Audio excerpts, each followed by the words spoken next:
نبوی آج معاشرے کے اندر بہت سے ہمارے لوگ ہیں وہ جانتے بھی نہیں ہیں کہ طب نبوی کیا ہے۔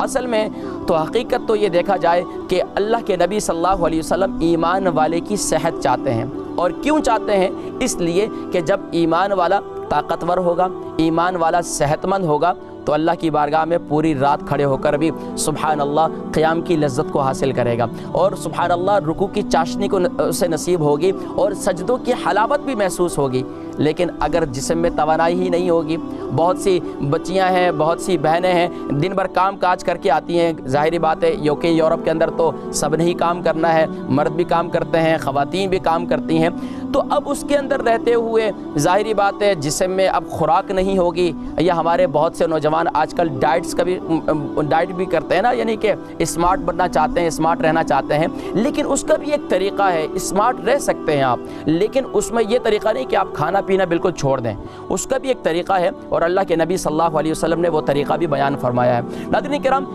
یقین جانیے کہ یہ جو 3 ہے، اس میں اللہ تبارک و تعالیٰ نے سب سے، اگر آپ اپنی ہاتھ کی انگلیوں پر شمار کریں کہ سب سے موذی مرض کون سے ہیں، مثال کے طور پر ایسے مرض یا ایسے امراض کہہ دیں کہ جس کا آج کی سائنس بھی اس سے ہاتھ اٹھا رہی ہے اور سرنڈر کر رہی ہے کہ اب یہ لا علاج ہو چکا ہے، اب اس کا علاج ناممکن ہے۔ ناظرین کرام، قربان جائیے، اللہ کے نبی صلی اللہ علیہ وسلم نے 1400 سال پہلے سبحان اللہ ان تمام امراض کا جن کو ڈاکٹرز بھی آج کی سائنس بھی جو لا علاج کہہ رہی ہے، اللہ کے نبی صلی اللہ علیہ وسلم نے اس کے لیے بھی علاج تجویز فرمایا۔ اور سبحان اللہ ناظرین کرام، اللہ کے نبی صلی اللہ علیہ وسلم ارشاد فرماتے ہیں کہ اللہ تبارک و تعالی نے جیسے ہی کوئی بیماری اتاری ہے تو اس کے ساتھ اس کا علاج بھی اتارا ہے، سبحان اللہ۔ اور یقیناً قرآن مجید فرقان حمید میں بھی اللہ تبارک و تعالی ارشاد فرماتے ہیں وَإِذَا مَرِضْتُ فَهُوَ يَشْفِينِ، اور جب میں بیمار ہوتا ہوں تو شفا کون دیتا ہے؟ اللہ تبارک و تعالی شفا عطا فرماتے ہیں۔ تو ناظرین کرام، سبحان اللہ کے پیارے حبیب صلی اللہ علیہ وسلم یہ چاہتے ہیں کہ ان کا امتی جو ہے صحت مند رہے، لیکن صحت مند رہنے کے لیے ہمیں اپنی غذاؤں پر بھی غور کرنے کی ضرورت ہے۔ ناظرین کرام، سبحان اللہ کے نبی صلی اللہ علیہ وسلم کی جو تعلیمات کے اندر اور قرآن میں اللہ تبارک و تعالی نے جو 3 کی قسم کھائی ہے، اس میں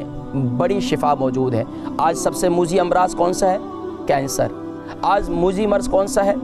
سب سے موذی مرض نہ جانے گنتی میں آپ لے کے آئیں، ایسے نئے نام کے حیرانگی ہوتی ہے۔ سبحان اللہ، 3 کے اندر، زیتون کے اندر اللہ تبارک و تعالی نے کینسر کا علاج بھی رکھا ہے۔ اور حکماء فرماتے ہیں، میرے استاد حکیم، اور یقیناً بہت سی مشہور، یہ بڑی مشہور بات ہے، القبض ام الامراض، قبض جو ہے وہ تمام بیماریوں کی ماں ہے،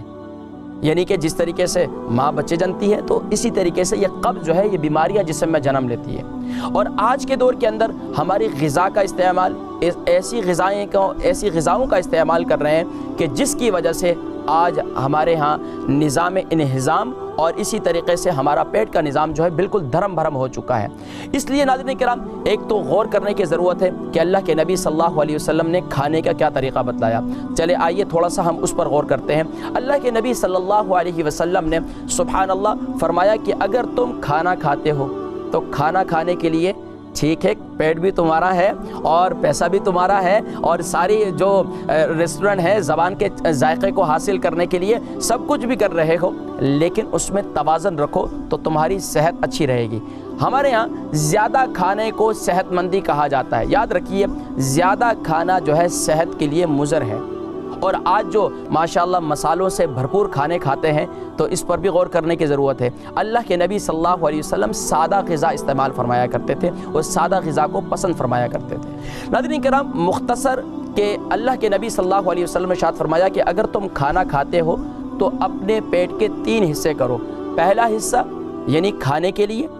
دوسرا حصہ پانی کے لیے، اور تیسرا حصہ جو ہے وہ سانس لینے کے لیے بھی رکھو۔ ایک بڑی مشہور بات ہے کہ ایک جگہ دعوت ہوئی اور چند لوگوں کی دعوت دی گئی، اور وہاں پر ماشاءاللہ سب نے بھرپور کھانا کھایا۔ ایک شخص کو ڈش بہت اچھی لگی، صحت مند بھی تھے، بظاہر صحت مند تھے، موٹاپا صحت مند کی علامت نہیں ہے، تو انہوں نے بہت ماشاءاللہ رچ کر کھانا کھایا۔ کھانا جب بہت کھایا تو ان کو آخر میں وہ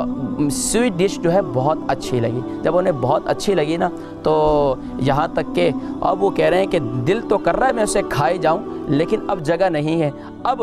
مجھے جو ہے ایسی کوئی دوائی دے دو کہ جو میں اوپر سے لگا دوں, کیونکہ اب ان کا جو ہے نظام جو ہے وہ خراب ہونے کے قریب تھا. تو اب ان سے کہا گیا کہ بھئی یہ گولی کھا لیں, تو انہوں نے کہا اب جگہ ہی نہیں ہے کہ گولی بھی کھا لوں. تو ناظرین کرام بس اوقات ایسا بھی ہوتا ہے کہ ہمارے ہاں ہم اتنا کھا لیتے ہیں, اتنا اپنے آپ کو فل کر دیتے ہیں کہ گولی کی جگہ بھی نہیں چھوڑتے. یعنی کہ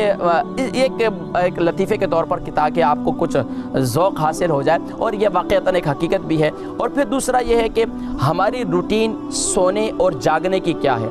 اور پھر ایک ہمارے حکیم استاد فرمایا کرتے تھے کہ بھائی دیکھو اللہ تبارک و تعالیٰ نے سورج کے طلوع ہونے کا اور غروب ہونے کا ایک وقت تعین کیا ہے, تو اس میں بھی ایمان والوں کے لیے سبق ہے کہ اگر یہ ظاہری بات ہے UK یورپ کے اندر تو اگر آپ اتنی جلدی کھائیں گے اور اتنی جلدی کھانا بند کر دیں گے, دیکھیں ایک مہینہ ایسا ہے کہ جس میں یہ سسٹم ہوتا ہے کہ اس کے بعد بھی, لیکن بقیہ 11 مہینوں میں سورج نکلنے کے ساتھ ہی آپ کھائیں ماشاءاللہ, اور سورج غروب ہونے کے ساتھ ہی آپ کھانا بند کر دیں, آپ کا معدہ ٹھیک رہے گا. دیکھ لیں چرند پرند کو, آج وہ سورج نکلنے کے ساتھ ہی اپنے رزق کے متلاشی ہوتے ہیں اور اپنا پیٹ بھرتے ہیں, کھانا کھاتے ہیں, اور اس کے بعد سورج غروب ہوتے ہی وہ کھانا چھوڑ دیتے ہیں.